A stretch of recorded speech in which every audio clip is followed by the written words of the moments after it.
Good afternoon, good evening, or wherever you are in the world, listening to this wonderful podcast called the Global Sales Leader Podcast. And I'm absolutely delighted because I've got a phenomenal person with me today. He's smiling like a Cheshire cat in the background, and really looking forward. He was recommended for me to speak to by another good friend for me is Domingo, who I met in Ireland.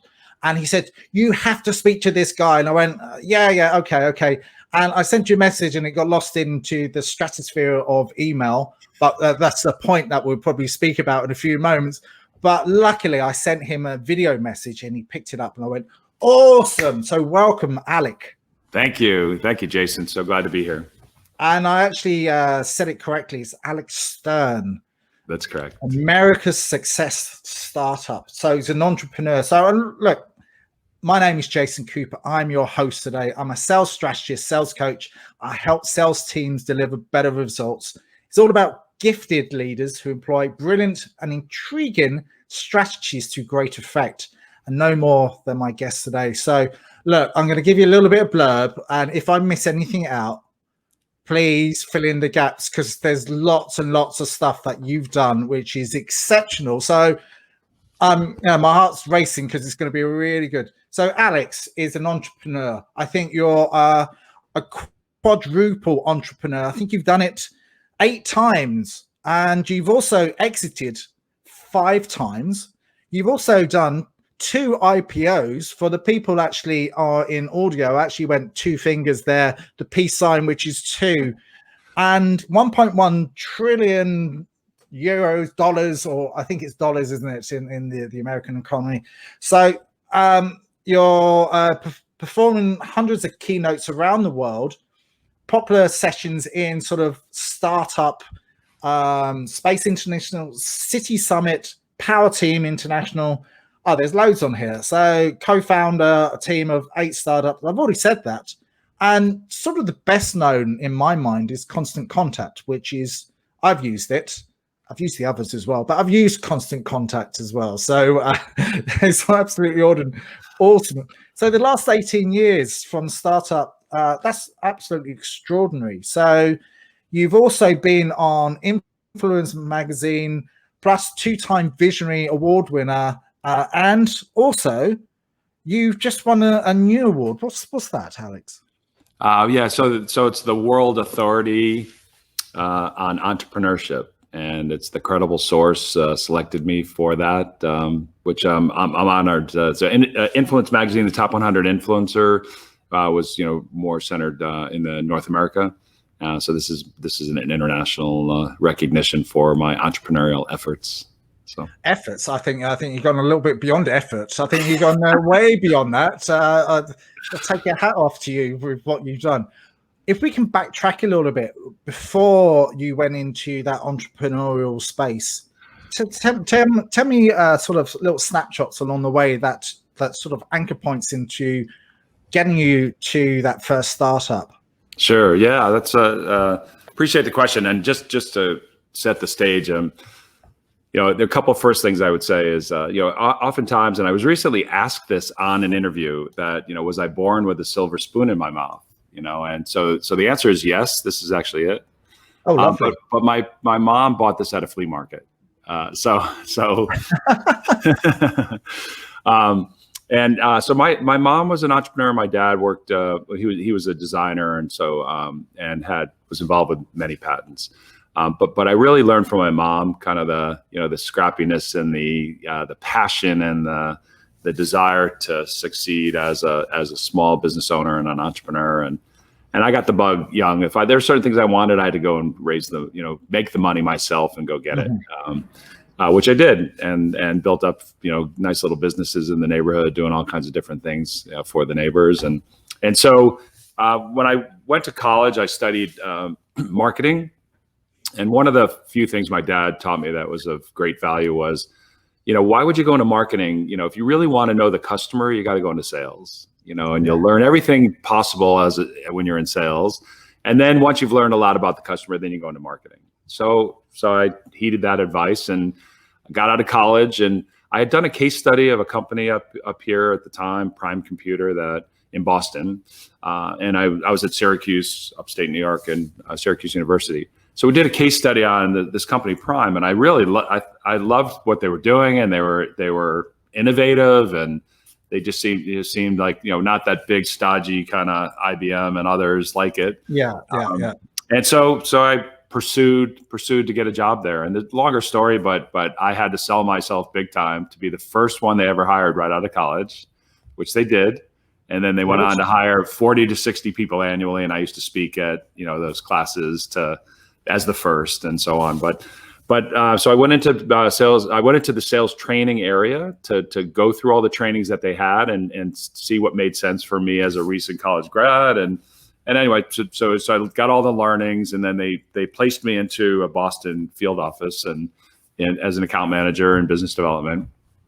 And another long story of that sort of initial experience, but I did really well at it, and I was a rookie of the year for the company against people with 5 to 10 years experience. I was the first one right out of college and knocked it out of the park, and so had some great success with that and stayed there for a bit of time. And one of the executives, many levels above me, was head of worldwide sales and marketing, was leaving to go to a startup. And so he said, would you want to come with me? I can't give you worldwide sales or anything, but I can give you a district, kind of in North America. And eventually we can move you up. We just some deck chairs need to shuffle around a little bit. And he was being polite, coming in with sort of what was there and so on. And so I had a book of business, millions in hand, that I just had to close. That was, close to closing, and an opportunity to join a startup that in 6 months I may not, it may not be around, and I may not have a job. So I was really sort of torn. And so I waited, and I closed some of that business, and I kept thinking about it. And I finally left and went and joined them. And so 5 years, almost to the day after I joined, we went public. We had an IPO. Wow. And so I was one of the early ones in the team, and we had really good success. And I took over North American sales and marketing, and it went really well. And so I, all of a sudden I have this piece of paper, and I'm like, it's worth what? After the IPO, and your options become shares, and shares have a value. I was like, whoa, hey, how do I do this again? So that started the bug, and I've since went on, as you mentioned, to 7 other startups where I was either on the founding team or co-founder, with 5 exits so far. The others are still there's still potential. So what was that gut feeling that you had at that sort of point where you went, I'm in a stable job, like I can carry on, I'm doing really well, but what was that feeling inside when what went through your mind? Yeah, so I'm very independent. I'm not very needy. I didn't need to lean on a lot of other people to do the job. And in fact, when I started that job, my first boss. I was in corporate, right, with training, and they were saying, well, we're going to assign you into the field. Do you want to go back to it? My family was in New Jersey. Like, do you want to go to the Jersey office? I'm like, no, I want to stay in Boston. So they basically placed me into this office in Boston. My manager at the time basically pulled me in and said, you are a liability to me. Like, you have just taken one of my hires away, of someone that I could have gotten with experience. And now I'm stuck with you. So don't waste my time. Don't waste the time of, the fellow salespeople. You're on your own. Like, he basically just said, have at it. We'll give you a territory. We'll give you some accounts, and you gotta figure it out.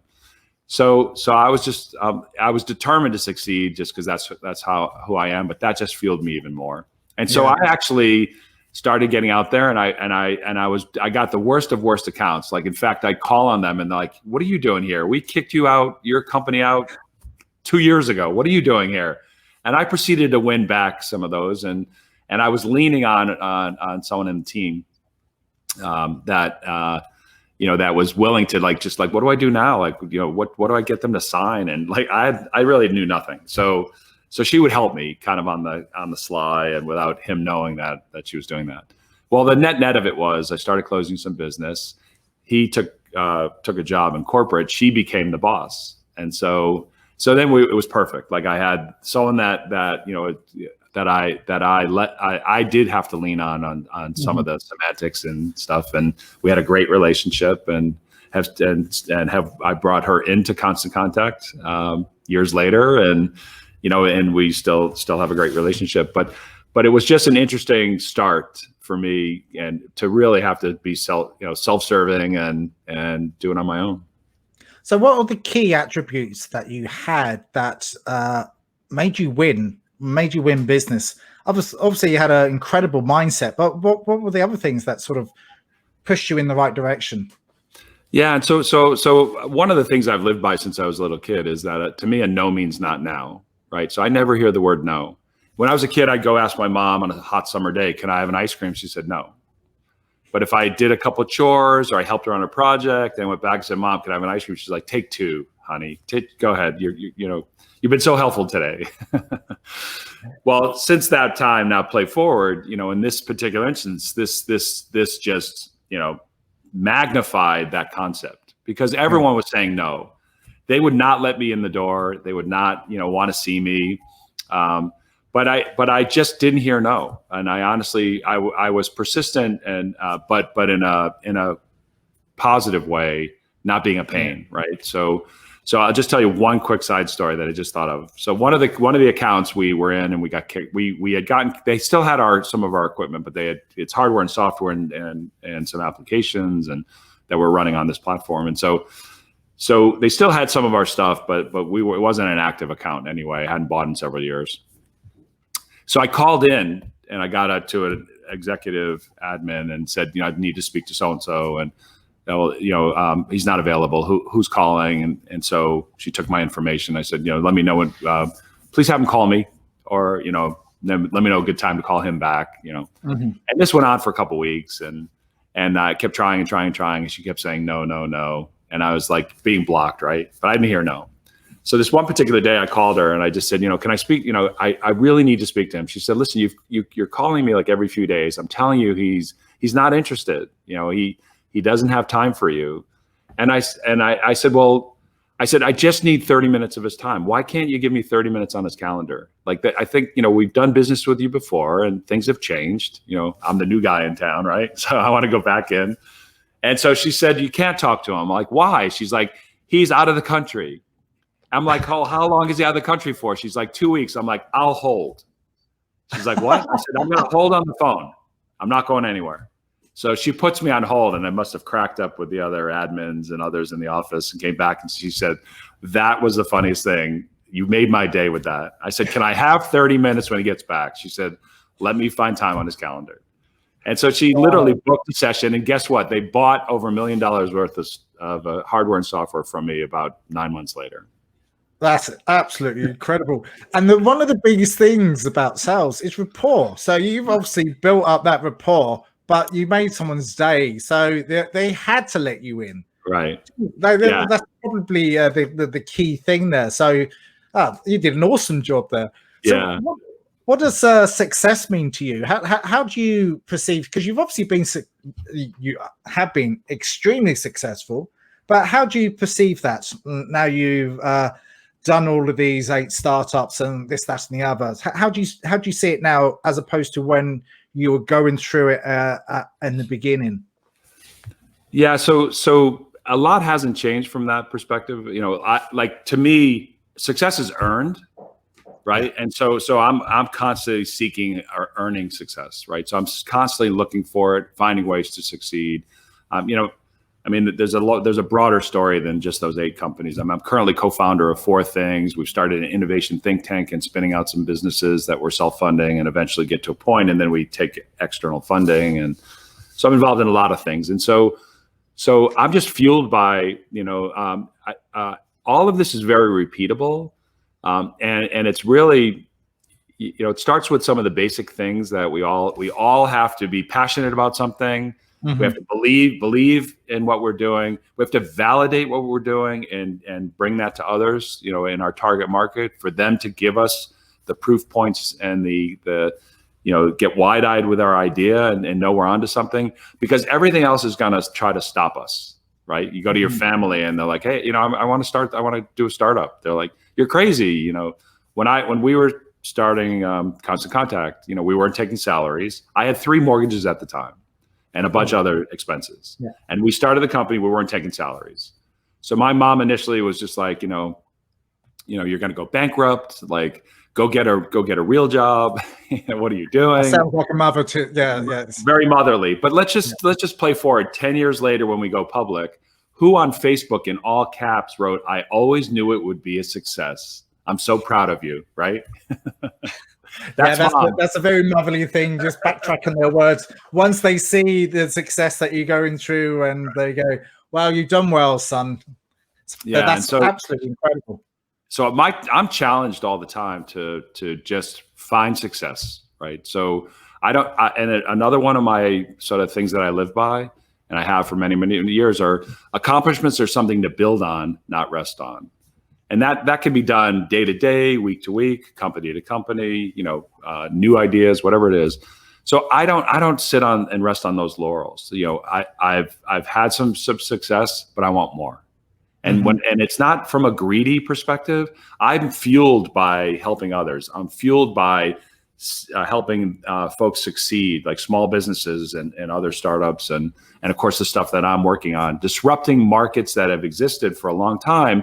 That there's room for a new solution in town, right? So I'm fueled by that.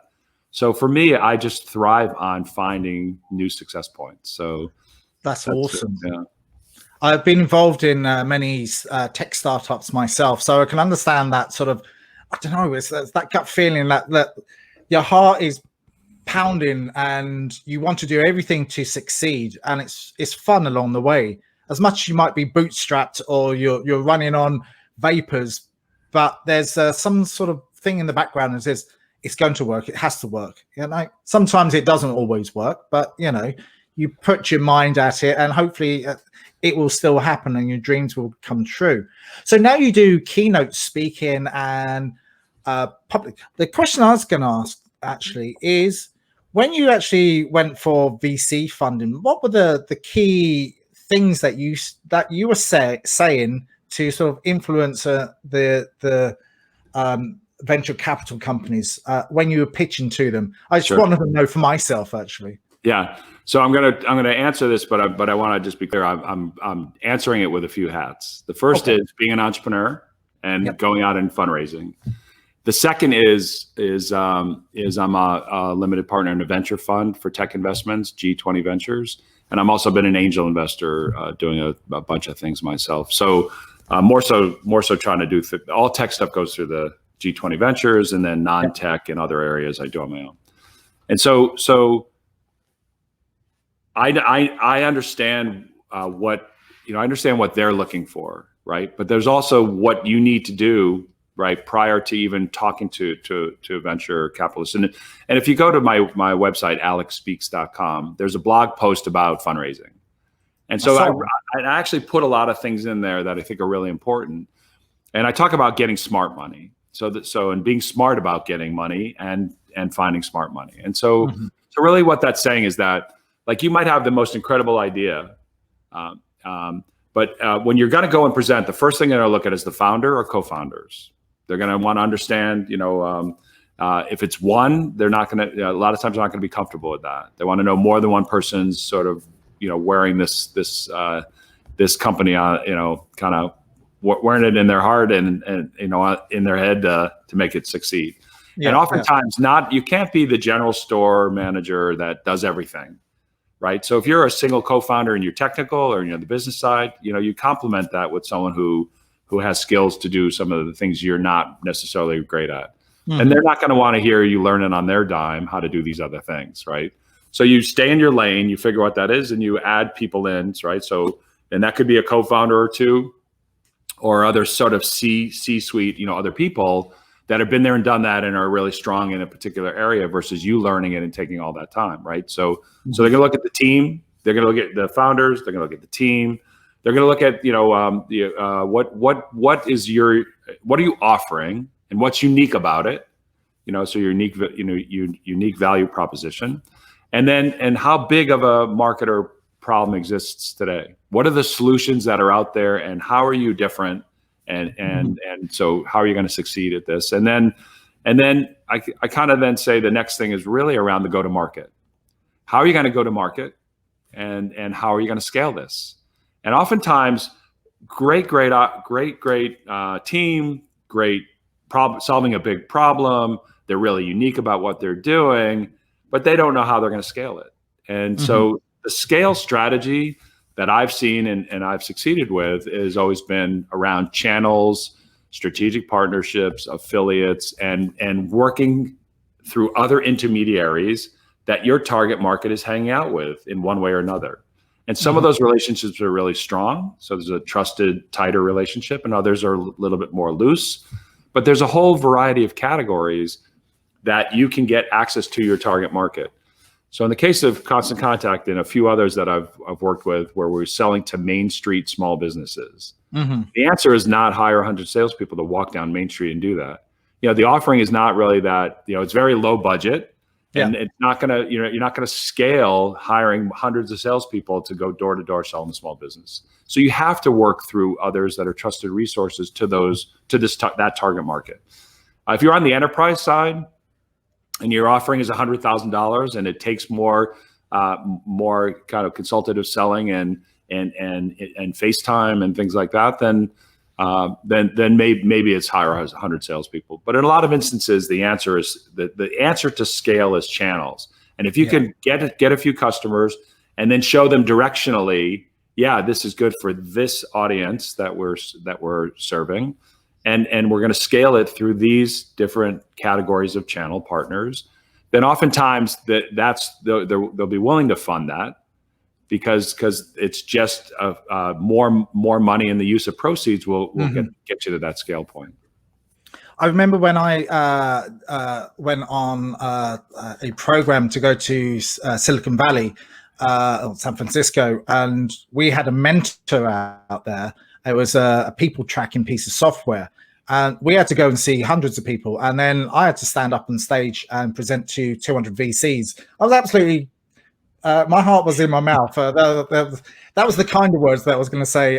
But from a 20-minute pitch, we were told to get it down to 1 minute.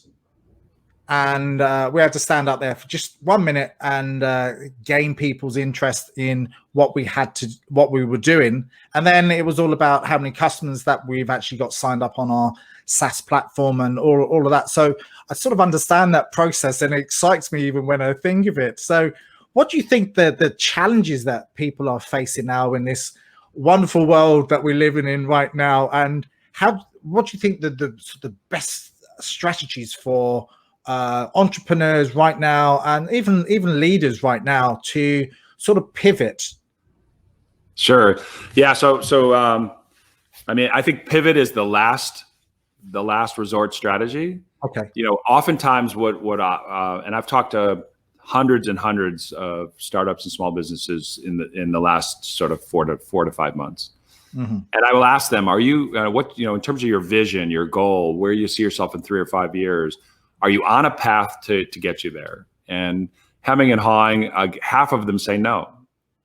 So oftentimes, we're just so caught up in the day-to-day, right? We're on this hamster wheel where we're working sort of the day-to-day.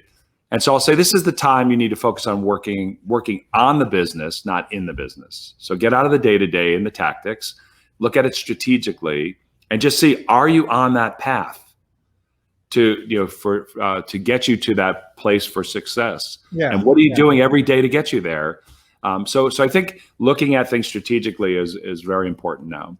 The second thing is that we're all people are stuck or fearful or waiting, and they want to know, well, when the new normal, and all this other stuff kicks in, I'll get going. It's like, no, now's the time. I have another blog post about a concept on my website like we talk about social distancing, physical distancing. I'm talking about long distancing.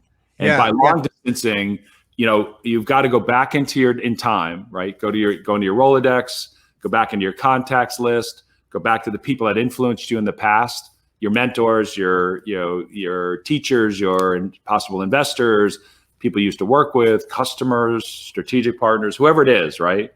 go back into your past and reach out and see what they're up to. Offer value to them first, you know, and like, how can I help you? And then they're like, well, what are you up to? And then you tell them. And so I've had some of the most successful conversations in the last 4 or 5 months than I've had in most of my career. In getting to someone one-on-one, and either they're a perfect fit or within 2 degrees of separation of them, I'm getting to someone that can really influence something I'm involved with, from getting me funding for a project, or mentoring and advising, or possible strategic, relationship partnership, like, the list goes on. And so I think it's just really important. People that have a little bit extra time right now, they can be available. You can go out and seek sort of counsel and advice and have asks. If you're going to go out and talk to your target market, we always tend to want to go to family. We want to go to people we've done business with before. Yeah. I tell you, go to complete strangers. Go to people you don't know, because then you'll get brutal, honest feedback, and you need that. You need someone to be straight up with you on, love this idea or I don't. Not, oh honey, you're so great. Family's going to tell you how you're so great, and we do. Yeah, we're right here supporting you. And I think that's the best approach possible, is to go to people that don't know you, and they can. You're absolutely right, because they're just going to say, that's a wonderful idea, I absolutely go for it. Or they can say, look, you're wasting your money, you're wasting your time, you're wasting your effort, and forget about it. Right. So if you had a magic pill, and we were speaking about movies and TV shows before we got on today, if you had a magic pill for 5 minutes, and it gave you superhuman powers of whatever degree, but you only have 5 minutes, what would you use it for, and how would you use it for? Wow. I got to think about that for a second. But that's a great question. I think it would just align with maybe a superpower that I feel it's something that I have grown and now sort of make available, and that's it's a pay it forward, I think. Yeah. But more importantly, I have a lot of learnings, and I want to empower others. And so if I could just empower, 500,000 people or more at this point, I've touched through this COVID, this last 4 or 5 months, through getting on shows like this, and summits and podcasts and interviews, and getting out and sort of offering up, try to give them some golden nuggets of things that from my learnings, good, bad, success, failure, and empowering people. So if I had 5 minutes and I could empower as many people as possible in the broadest, I guess, forum to do so, I would pay it forward and want to help raise the water level of startups and small businesses. Hey, excellent. I know I threw you off a little bit there, but I had to throw it in there because it makes people think on their feet. And I love it. And you've said some really wonderful things. And for the people that I have been speaking to before you and afterwards, what I learned so much from people like you, because you empower me to make me speak to more people, so I learn and other people learn as well along the way. And I think it's wonderful that the job that you've done. So I will take my hat off to you for the stuff that you've done. It says in your bio about you do public speaking and you do seminars, or you did do seminars and all of that in real life. Tell me what the seminars and the keynotes are all about. Sure. Yeah. So that was going kind of around the world, mostly in North America, but certainly around the world to go to live events, up to thousands of people. And so I've often, been asked to keynote, and so the general topics are typically things around, I sort of have this, approach to, pillars for achieving startup or small business success. It's, early days lessons learned, and it's just sort of a different derivative. I don't have any slides with words on them. Everything is I adapt to the audience. I'm one of the things that's is sort of my one of my rules, because I used to attend and go to conferences and I'd hear a speaker and I'm like, wow, I just want to go up and thank them, or I just want to see if we can connect. I think we could do some business together, or whatever it is, right? I have a question for them. And oftentimes they do their talk and their handlers would block them, and they kind of go out the back door, get in their limo and take off, right? Yeah, yeah. And I said, if I'm ever asked to keynote an event, I will be the first one to arrive and the last one to leave, and I will be in that room for all the other talks. And so one of the things that I live by that, and I've been recognized by many of the hosts to say, that I'm actually doing that, and applaud that, because oftentimes people will whisk in, speak, and whisk out. Yeah. Yeah, and I want to know the audience. I want to get a feel for the, kind of how it's flowing, their interaction, what the other speakers are saying, so that I adjust my message, based on kind of the in the moment experience. So I really enjoy it, and just as I love this today, because we talked about it. Like, I don't need a bunch of pre-written questions. Let's wing it. And you said that's your approach, and I love that, because we'll just see how the conversation flows. And I do that when I get up on stage, and I've had to cover backstory, like, mindset, all kinds of other things, besides, because I think, your mindset is probably 80%, Absolutely. I agree. Of your success as it relates to something that you're working on. And so, are you passionate, right? Like, passion is so key. You got to be passionate, and but there's a passion meter, and eventually you get to a point, if you go a little bit too far, then you're potentially going to miss a bunch of things and could go down with that ship, just because you're hook or crook. I'm going to make this thing work, and you're may not take feedback. You may not really hear your target market. You may not even ask them, because like, I know this. I used to be them. I'm so passionate, but you're not them today, right? And so there's all these things. So I think, it's your passion and visualizing things. I mean, I've done this my whole career, especially in sales, in business development, where I don't put myself across the table talking to somebody. I visualize being on the same side of the table, sitting next to them,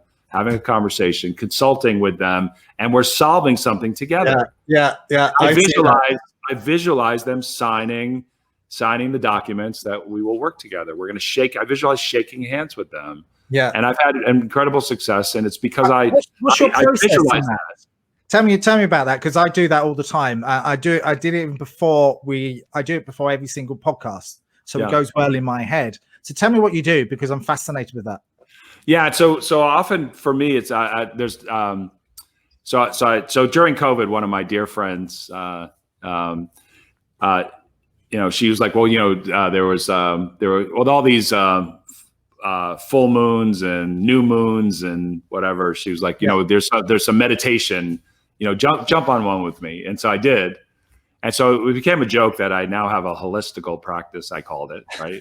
Because I did a meditation and then I did a second one. I'm like, I've doubled my practice, So some of this is new to me, but I found it to be very effective. And so during COVID, I was like, I'm trying anything, like whatever. I'm open to anything that's going to come my way, and not say, I don't need that, or that's not for me. And so I've just had some of those experiences, but in this instance, and to answer your question, I mean, I really spent a lot of time thinking through the steps, the stuff that, like, we're going to do this, and then we're going to do this, and we're going to do that.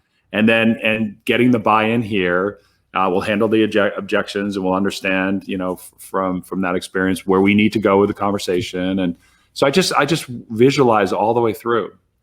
And then I know when I walk in there, build a rapport immediately, and I think one of the key things that someone else had said this of me when I was dealing with a bunch of people in a room in a sales scenario, like, you read a room of people better than anyone we've ever met.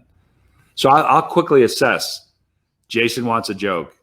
This other person wants, what are the numbers? Like, get to the numbers. This other one wants to know the technology and the speeds and feeds and the details, right? And so I was, sort of understand that, and then try to build your rapport by understanding, what they need, and work sort of all the folks in that room. And I do the same, when even in smaller groups, to just understand. Not have sort of a set way that I do things, like just like we're doing here on this podcast. So you kind of wing it, see where the conversation goes. That has to happen in life, right? In these sales scenarios. Yeah. So I adapt as I go, but I visualize the end game, and I just know these are steps getting us there. And again, I don't, no means not now. So build that relationship, work it, understand why they said no. And then I've turned many of those no's into yeses later. Oh, that's absolutely incredible. And you've actually taken it to a next level with me, because that's exactly what I do. And I've been taught to do that. Ironically enough, there's a book that you should maybe read. It's called Into the Magic Shop.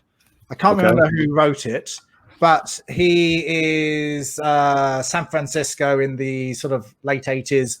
And the whole idea is, when he was a kid, he went into this magic shop in this torn down neighborhood, and there was a lady in there, and she taught him the keys to visualization, plus a load of jokes and tricks and stuff like that. But that was the whole idea, the premise, and he actually became extremely successful by using that approach. So love that. That's really cool, and something that I use. I do a bit of meditation here and there, but I do believe in the power of visualization at the end goal, and then work out the steps backwards. So that's awesome. Yeah. So I congratulate you for that. Hey, thanks. It's worked so far. You've given so much already, and you've given loads of golden nuggets. So what's the key sort of golden nuggets for serial entrepreneurs that are successful like yourself, but they can feed forward back to the next generation? Well, yeah. So that's, I mean, that's something that's near and dear to my heart. So there's a lot of things that we didn't talk about, but so I'm involved in a lot of accelerators. I've been active through the co-working spaces, the universities, in their entrepreneurial programs, and I speak on campuses all over. In Boston, we've got 75 colleges and universities in a 50-mile radius, including Harvard and MIT. And I talk at most of most of the big ones, where I'll go in on a quarterly basis or at least annual. And in fact, even like the Harvard Law School, which I understand that it's Supreme Court judges and justices and, all these, top folks in the law field. And they've only had what I was told. I was the second entrepreneur that wasn't in law that spoke there. First one was Mark Zuckerberg, and they said I was second. So well, that's good. I'm going with that, but yeah. Well, that's good. I would quite handle that. That's an okay thing to have. Yeah. So giving back to me and spending time through these different accelerators. I'm involved in some of the largest ones in the world, Mass Challenge and TechStars, and So I'll speak. I'll advise. I'll mentor. Do different things. But the one thing that is so important, and that's really important for folks to get involved, and you can flex your skills with what you do best and offer that up to others. And sometimes you can get out of your comfort zone. If you've only been in one vertical space your whole career, you could be advising and mentoring someone in a totally different space and get to know that other space. And so there's some challenges, personal challenges that I've been able to explore, having not been in certain industries, and that got me excited about some other industries, and now I'm involved in those industries. So there's some great things that come back to you, right? But the key thing is, for me, is so I'm on task forces for the city and the state of Massachusetts for small business and entrepreneurship and innovation. And the key thing is there's a lot of inner city areas around the world where they don't have access to mentors, to advisors. They don't have the programs per se. And there's been several that have spun up in the Boston area for inner city urban innovation. And so I like to go there and spend as much time as possible working with startups and small businesses, as well as kids in junior high school and high school up, and work with them and ideate and spend time to try to come up with ideas. And especially with these kids who are making a decision after school to whether, they're going to go steal something, potentially, sell drugs or maybe get involved with gangs or whatever. All kinds of things that's the normalcy that they know from upbringing, family, neighborhood, whatever. And then they're coming to make decisions to try to, better themselves and ideate around and innovate around ideas, and then eventually spin up starting something, and we coach and guide them on that. And then now to go to the alumni and seeing the alumni updates of ones that are still going, many of them still going, and they're so succeeding, and finding out that these kids are now graduating high school and are going to be going on to college or started college and have gotten out of college and still working on that idea or other ideas. So that's the most rewarding for me, is to really just empower people in areas that they just don't, they would not get in their car, get on a train, ride a bike, or walk to an innovation district somewhere else in a city. We've got to sort of bring some of that to them. Yeah. Oh, that's awesome. That's absolutely incredible. So, that's absolutely. I'm actually lost for words here, but I'm never usually lost for words. But that's really almost emotional. So I love that. So, what is your biggest achievement to date? Doesn't have to be financial. Doesn't have to be the constant contact. But what's the biggest thing that you've done to date, which is like leaves you speechless, like me? Wow. So I went through a cancer bout, and so that became a footnote of a bigger story. I won't get into all the details, but I had a robotic surgery, and I died on the operating table, and they had to revive me and bring me back. And this was 2 years ago last week.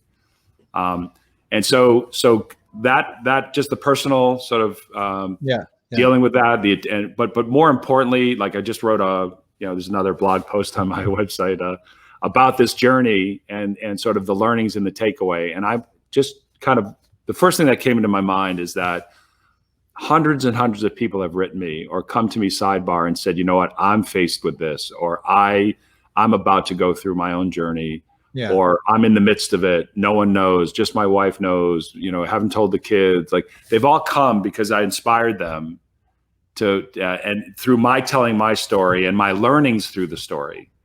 And I was also authored in a book about beating cancer, and there's just these things. And so I didn't really, it was going to be a routine thing. And so I thought I'll get through it, and then I'll be a poster child. It was prostate cancer. And I would tell people, go get your PSA blood test to just, see if there's any early indication. So you can, it's managed better if known early, like anything else in life.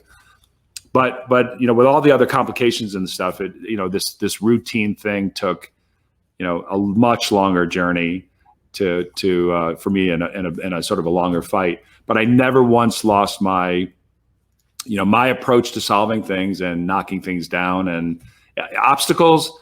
I think, handling of obstacles is probably the summary of this story of how do you handle obstacles? Like, if you can figure out the way to handle an obstacle, right? We can get drawn into it. Like, I had my moments, like this is it. Like, why go on, right? I had those moments. But the bottom line is that it's like, no, I was brought back here. She up there, or whoever's up there, said to me, you got more to do, right? So I've taken every single day and try to do as much as I can, because I'm here for a reason. But the learning of handling of obstacles in life and business, everything, they come, right? And they come often. And those are usually the things when we get stuck, we get fearful, and we quit. We want to take our bat and our ball, and we want to go home. And so we have to learn how to knock down that obstacle, and just know you're not the first one. And in fact, many have succeeded at knocking that obstacle down, and some have failed. You could break it down into smaller pieces. But if you were like me, learning how to deal with obstacles, I would write it down on a piece of paper, put a little box next to it, and hope I could check it at the end of the day. It was there the next day and the next day. It weighed on me, right? So I've learned how to do that. You develop the muscle memory to knock down obstacles. And behind that obstacle, guess what? There's a bigger one. And you got to knock that one down. And when you knock that one down, guess what? Behind that one's a bigger one. They come at us all the time in life, and especially in business. And if you're starting something, even more so, because you just got to, every day is another one. but you just build that muscle memory, and I deal with everything through humor. So I find humor in everything. I agree, absolutely. And you get the endorphins going, and you'll get that clear head to the runner's high, and through those endorphins to figure it out. And so I think that would be an achievement that I've sort of turned into something to, as I've heard, have inspired others in their own journeys. So.